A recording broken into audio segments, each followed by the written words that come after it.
We have had some great guests today, and we are continuing that with our man. He's been on the show before. Our buddy, are you kidding? Showtime, Shawn Porter. What is up, What's brother? happening? Man, happy to see y'all. And listen, when I see y'all, that means something big going down. It is big. And we were watching you do your podcast, man. Your podcast is great. Man. I've been watching the clips on YouTube about this fight in particular. Yeah. But you were doing your thing. So let's get right to it. Look, you can speak from this vantage point where just about nobody else can. You fought both guys. Yes. So I know styles make fights and they're very different fighters, but how do you see this turning out knowing that you've been in the ring with both? I haven't done this yet. I'll do this for y'all.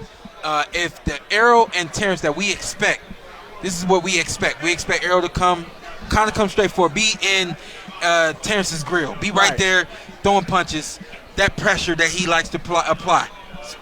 Patient, intelligent pressure. Nonetheless, he right there to hit you.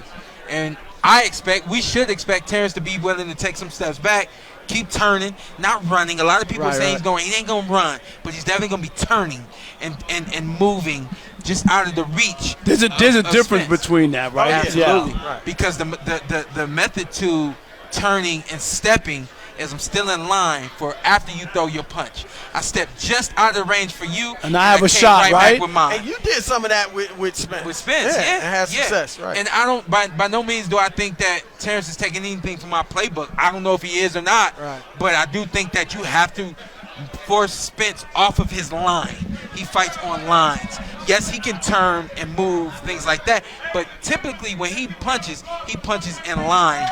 And so you got to get him off of those lines. Let me ask you, I'm trying to figure out, are we going to see a decision in this fight, or will somebody take a chance and when you take a chance, you could get knocked out? What are we expecting? That's the hardest part to see in this. Like, I can see Errol getting caught with something clean, and he's like, all right, I'm going to make an adjustment. I'm not going to get caught with that anymore. That adjustment may very well mean he's not going to attack the way that he usually attacks. May end up taking the fight longer. Same thing for Terence. Let's say Terence takes something at one point and he has to, tie up and all that kind of stuff. Then he may not be willing to take that chance. That's what I mean, right? I truly think that it's going to come down to moments, and those moments are going to lead to one big moment, but that one big moment may not be enough. It's hard to see this fight going the distance, but it's also hard to see who's going to knock the other one out. That's where I'm at. It's a real pick 'em for sure. And that's why, like, you gotta buy this fight. This fight is truly Christmas when you don't you ask for a whole lot. Right. We asked for Crawford versus Spence. We asking for a whole lot, but we don't know what we about to open up. And that's why you got to wake up on Christmas morning. Look, you've always been the guy to fight whoever is in front of you. Yeah. I mean, you fought everybody. Yeah. These two guys are undefeated because they haven't fought all the guys. I'm not saying they've been running, but they just haven't fought everybody out there. Yeah. How do you think, with both of them being undefeated, and obviously that's important to them, what do you think their mindset is coming into this fight? Now let's look at that, because we've seen Terence get touched up. Yep. Definitely when he fought me, you could have argued that I was winning that fight. But we've seen other people touch him up. We've seen him touch the canvas even though it wasn't called a knockdown.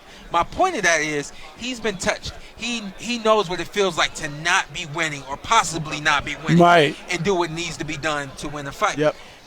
I know from experience, when things happen to me that I'm not used to and I can't find that adjustment, I start to kind of lose myself.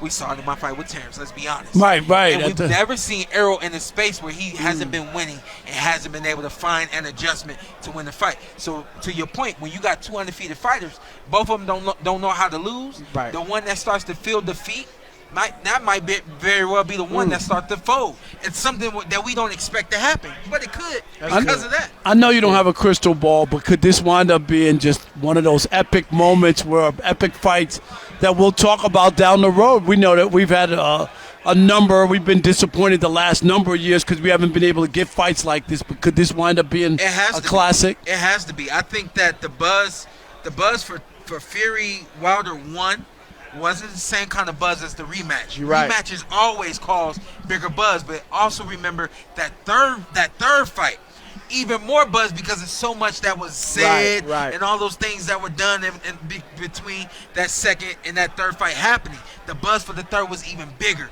I think that buzz is happening about this first fight there's not going to be a letdown in this fight, because if the fight, if it goes one round, something amazing had to have happened. Right. In order for the yeah. fight to go one round. And of course, if it goes 12, that means we might have gotten a couple of slow rounds, but that means those rounds were methodical. We could truly see people setting things up, and then we saw a fantastic finish. Now I think and we got like quickly. I think I saw that are you picking Crawford, or have you made a pick? No. So you haven't made a pick? No, Okay. Because I thought All right. I saw. That's what I say. Look at me after 3 rounds. I might have something for you after 3 All right, you want to see what's going on first before you. We all need to see it. Right. We all We're need to making see it. picks, but it's hard to be confident in Right. your pick. It Because really is. Chris has Crawford, I have Spence. We could go either way. Either absolutely. one. Man, Showtime, thanks for joining Shawn us. Porter, thanks, man. As Man, always, you know brother. that. Always And good to keep up see the y'all, great too. work on your podcast. Yeah. I for sure. appreciate it. You didn't say the name of the podcast. Go ahead, say it. The Porter Way Podcast, man. Check us out. Tune in. Subscribe. All that good stuff. I appreciate y'all. There No it is. doubt. Yeah. All right, Showtime, Shawn Porter.